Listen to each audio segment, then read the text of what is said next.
প্রয়াত চলচ্চিত্র অভিনেতা ও প্রযোজক মিজু আহমেদকে শেষ শ্রদ্ধা জানালেন তার সহশিল্পী, চলচ্চিত্র অঙ্গনের অভিনেতা, অভিনেত্রী, পরিচালক, প্রযোজক ও সংশ্লিষ্টরা।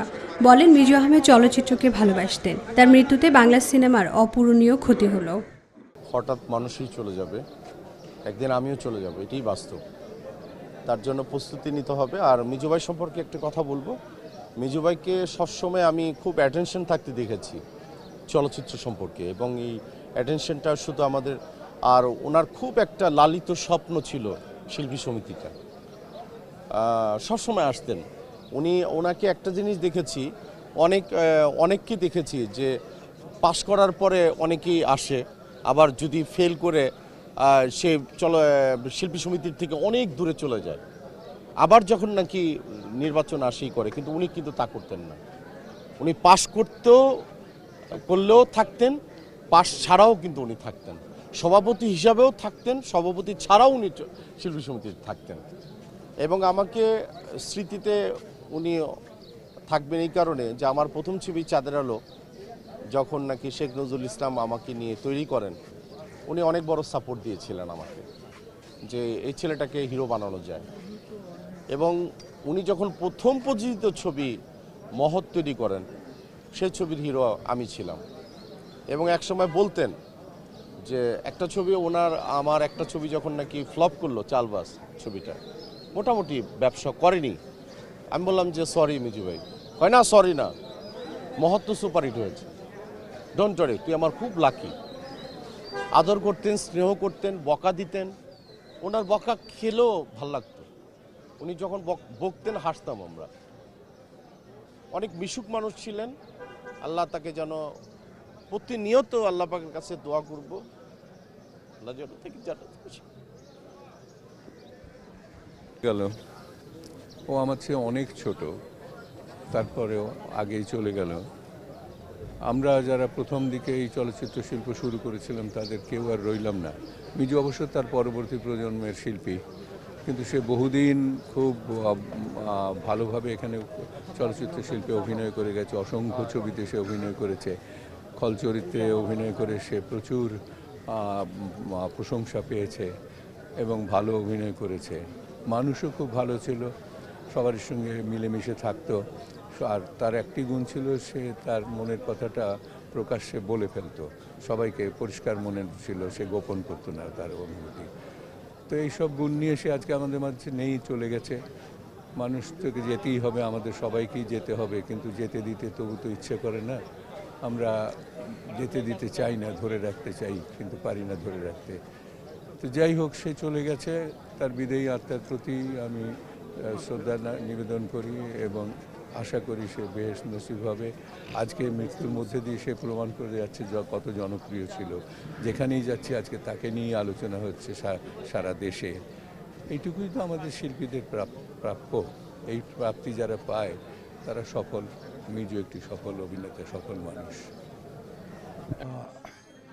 মিজু সম্বন্ধে বলতে গেলে অনেক কথাই বলতে হয়। এত কথা বলতে গেলে সব কিছুই বেশি বেশি হয়ে যাবে। তবে মিজু আহমেদ খুব ভালো শিল্পী ছিল। মিজু আহমেদকে আমি অনেক আগে থেকে চিনি। ও তখন সিনেমাতে আসেনি। আমি কুষ্টিয়াতে যেতাম ফাংশন করতে, সেই ফাংশন অ্যারেঞ্জটা করতো মিজু আহমেদ ওরা করতো। তখন মাঝে মাঝে বলতো আমাকে, ঠেলি ভাই, আমি যদি একটু ফিল্মে যেতে পারবো? আমার না, নিশ্চয়ই যেতে পারবো, কেন যেতে পারবো? তোমার ইয়ে থাকলে, সাহস থাকলে, অভিনয় ক্ষমতা থাকলে নিশ্চয়ই তুমি অভিনয় করতে পারবে, যেতে পারবে। তো দেখেন, শেষ পর্যন্ত মিজু আহমেদ বাংলাদেশে এই ঢাকা স্টুডিওতে আসলো, এখানে সবার সাথে পরিচয় হয়ে আজকে সে খলনায়ক হিসাবে অনেক নাম করেছে। মিজুর অভিনয় একটু আলাদা, তার চালচলন, একটু হাসি, এই অভিনয়ের ভিতরে একটু অনেকের থেকে একটু আলাদা। তো মিজু আমাকে বলতো, টেলি ভাই, যে আমি আর মিজু অনেক স্টেজে ফাংশন করেছি, অনেক জায়গাতে। ওরা তার গান গায় না, স্টেজে আমি গান করি, মিজু আহমদ ওই ভিলেনের একটু অভিনয় করে, বহু স্টেজে আমি, মিজু, তারপরে আহমদ শরীফ, আমরা সবাই একসাথে অনেক ফাংশনে করেছি।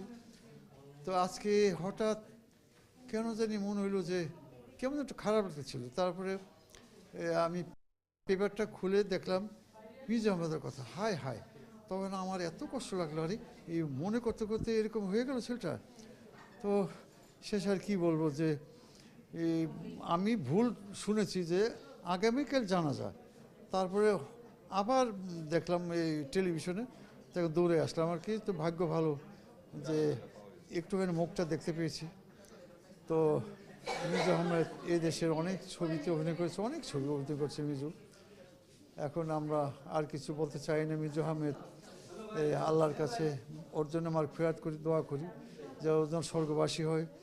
সমস্ত গুনাহ যদি হয়ে করে থাকে, তাহলে সমস্ত গুনাহ আল্লাহ মাফ করে তাকে স্বর্গবাসী করুক, এটাই আমার দোয়া, এটাই আমি চাই। আর তার পরিবারের জন্য আমার দোয়া রইল, তারা যেন এই ব্যথা সহ্য করে তারা সংসার করতে পারে ছেলে মেয়ে নিয়ে। এছাড়া আর কি বলবো। কথা ধরেই আসি। প্রথম কথাই হচ্ছে যে আমার দুজনের বাড়ি একই জায়গায়, কুষ্টিয়া। এটা ইন্ডাস্ট্রির সব লোকই জানে, আর দর্শকরাও বাই দিস টাইম জেনে গেছে যে আমাদের দুজনের বাড়ি কুষ্টিয়ার। আমার অনেক পরে এসছেও, আমি এসছি 72-এ, ও বোধহয় এসছে 78-79-র দিকে। ছোট ভাই হিসেবে ঢুকেছে, আমাকে পেয়েছে। আমাকে পেয়ে তার একটু যথেষ্ট সুবিধা হয়েছে যে না, আমার দেশের শরীফ ভাই আছে।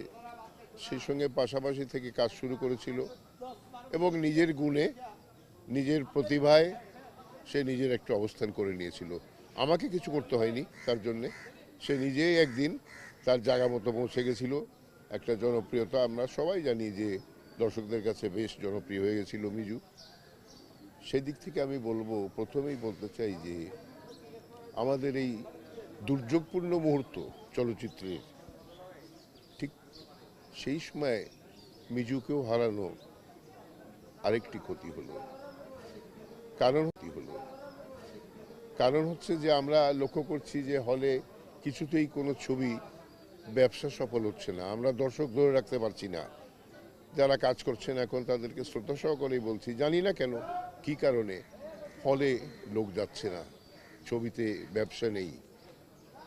কিছু ভালো শিল্পী থাকলে হয়তো বা কিছু দর্শক আমাদের আছে, এখনও বলতে পারি যে কিছু দর্শক হয়তো এখনও আমার একটা পোস্টার দেখলে আরে আহমদ শরীফ আছে, চল তো দেখি ছবিটা, বলে। এটা আমরা তৈরি করেছিলাম আমাদের সময় থেকে, যারা কাজ করেছি, রাজাক সাহেব, খলিল সাহেব, শওকত আকবর সাহেব, জসিম, মান্না, পরবর্তীতে আরও অনেক শিল্পী যাদের দর্শক তৈরি করেছিলাম আমরা, আমাদের সবারই। এরকম মিজুও তাই, অত্যন্ত কাজের প্রতি যত্নবান ছিল। যখন যে কাজ করেছে অত্যন্ত সুন্দরভাবে, দক্ষভাবে কাজ করেছে। আমার সঙ্গে, আমার পাশাপাশি অনেক ছবিতে ছিল, আমার সাথেই। দুজনেই আমরা একই ধাঁচের অভিনয় করতাম। আপনারা জানেন যে আমি খল অভিনেতা করতাম, খল অভিনয়, সেও খল অভিনয়। সেই হিসেবে পাশাপাশি অনেক ছবি করেছি, অনেক আলোচনা, অনেক কথা। যেহেতু আমরা দেশের, একই দেশের, সেদিনকেও দ্বিতীয় স্মরণ সভায় এইখানে এফডিসির প্রজেকশন হলে সে আমারই পাশে বসা ছিল, একদম আমার পাশে বসে বসে আমরা অনেক কথা বলছিলাম। এই পাশাপাশি কথা বলা মানুষটিকে যে কালকে এইভাবে হঠাৎ আল্লাহ পাক নিয়ে যাবেন, আমি কল্পনা করতে পারিনি। কালকে সারাটা রাত আমি ঘুমাতে পারিনি, খুব সত্যি কথা। জানি না কার কি প্রতিক্রিয়া, তবে আমি এইটুকু বলবো যে ওর সঙ্গে আমার একটা দেশি এবং ভাই সম্পর্ক ছিল। ওর আরেক ভাই আমার মেজো ভাইয়ের বন্ধু, আর ও আমাকে বড় ভাইয়ের মতো শ্রদ্ধা করতো। যাই হোক, আমার সামনে কোনো বেয়াদবি কোনো দিন কখনো সে করেনি। বড় ভাই ছাড়া কথা বলতো না, বড় ভাই ছাড়া কথা বলতো না, ভাই ভাই বসেন।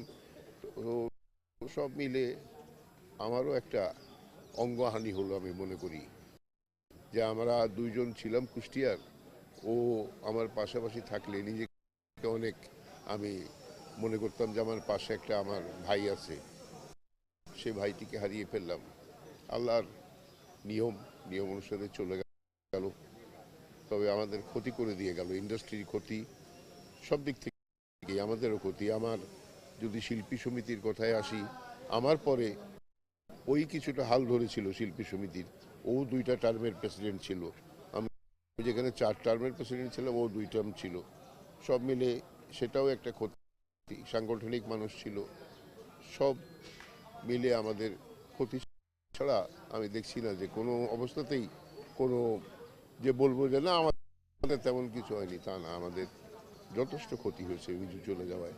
আল্লাহর কাছে বলবো যে আল্লাহ তাআলা মিজুকে বেহেশত নসিব করেন, তার ছেলে মেয়ে সন্তান সন্ততিকে ভালো রাখেন, এবং সর্বোপরি তার স্ত্রী যাকে সে একা রেখে চলে গেছে, সেই স্ত্রী যেন এই কঠিন কষ্টটা আল্লাহ তাআলাই সহ্য করার শক্তি দেন। আল্লাহ তাআলা যেন সেই শক্তি দেন, তার স্ত্রী যেন চলতে পারে দুনিয়ায়। এবং আমরা যারা বেঁচে আছি, আমি সবসময় চাই এটা, যে যারা চলে যায় আমাদের মধ্যে থেকে, তাদেরকে পরবর্তী সময় আমাদের দেখা উচিত। আমাদেরই পাশ থেকে তো চলে গেছে, আমাদের সঙ্গে তো কাজ করতো, তাহলে তাদের পরিবারকে দেখার দায়িত্ব তো আমাদের থাকা উচিত। এটা আমার একটা অনেক দিনের মনের আশা, কিন্তু করতে পারছি না কিছু এই জন্যে যে আমি পরবর্তীতে আর শিল্পী সমিতির কোনো দায়িত্বপূর্ণ পদে যাইনি। কিন্তু এটা আমার খুব একটা ইচ্ছা যে এরকম কিছু পরিবারকে সমিতি যেন প্রাথমিক পর্যায়ে অন্তত, এখন হঠাৎ করে মিজু চলে গেছে, এই চলে যাওয়ার পরে অন্তত আমার যেটা প্ল্যানিং, আমি মনে করি যে অন্তত পক্ষে 6টা মাস তাদের এই পরিবারকে শিল্পী সমিতির দেখা উচিত, যে বাচ্চাদের লেখাপড়া, বউরা বাচ্চারা ঠিক মতো খেতে পারছে কিনা, এইটুকু 6টা মাস একজনকে যদি সুযোগ দেওয়া যায়, তাহলে সে আবার নিজে দাঁড়িয়ে যাবে। 6 মাসে নিজেকে আবার চিন্তা করতে হবে যে আমাকে তো থাকতে হবে। তো এটা আমার খুব ইচ্ছা। আমি বলবো আগামীতে যারা প্রতিনিধিত্ব করবে, আমি তাদেরকে বলবো যে তোমরা যারাই আমাদের পাশ থেকে সরে যায় তাদেরকে দেখবে, তাদের পরিবারকে দেখবে, এটা যেন থাকে। আবারও মিজুর জন্য আল্লাহর কাছে দোয়া চাই, এবং আমার প্রিয় দর্শকদের ভাইয়ের কাছে বলবো যে আপনারা দোয়া করবেন মিজুর জন্যে, যেন আল্লাহ তাকে জান্নাতবাসী করেন, তার আত্মার মাগফিরাত কামনা করি। ধন্যবাদ। নিজের গুণে, নিজের প্রতিভায় সে নিজের একটা অবস্থান করে নিয়েছিল। মঙ্গলবার সকালে পান্থপথে জানাজা শেষে বিএফডিসিতে মিজু আহমেদের মরদেহ আনা হলে চলচ্চিত্রের সব সংগঠন ফুল দিয়ে তাকে শেষবারের মতো শ্রদ্ধা জানায়। এরপর সকাল 10:30টার দিকে অনুষ্ঠিত হয় মরহুমের জানাজা। জানাজা শেষে মিজু আহমেদের ছেলে তাসরাত সবার কাছে দোয়া চান। জানান তার বাবার ইচ্ছে অনুসারে কবর দেওয়া হবে কুষ্টিয়ায় দাদা দাদির কবরের পাশে। এই অভিনয়ের ভিতরে একটু অনেকের থেকে একটু আলাদা। সে প্রায় আমার 40টা ছবিতে অভিনয় করেছে, এবং আমার পারিবারিক মেম্বার ছিল, সে ভাইয়ের মতো। আমি একজন ডিরেক্টর, উনি একজন শিল্পী, এই সম্পর্ক আমাদের। এই সম্পর্কর বাইরেও বেশ দেখলেই হাতটা তুলে সালামটা দিতে ভালো লাগতো। 1978 সালে চলচ্চিত্রে পা রাখেন মিজু আহমেদ। অভিনয়ের পাশাপাশি প্রযোজক হিসেবেও সফল ছিলেন। তার প্রযোজনা প্রতিষ্ঠান ফ্রেন্ডস মুভিজ থেকেও অনেক চলচ্চিত্র নির্মাণ করেন তিনি। বাবা যদি কারোর সাথে কোনো জেনে না জেনে যদি কোনো ভুল ত্রুটি করে থাকে, আপনার মন থেকে তাকে ক্ষমা করে দেবেন, যাতে সে বেহেশতে নসিব করতে পারে। আর সবাই আমার বাবার জন্য দোয়া করবেন। ফাতেমা কাউসার, নিউজ 24, ঢাকা।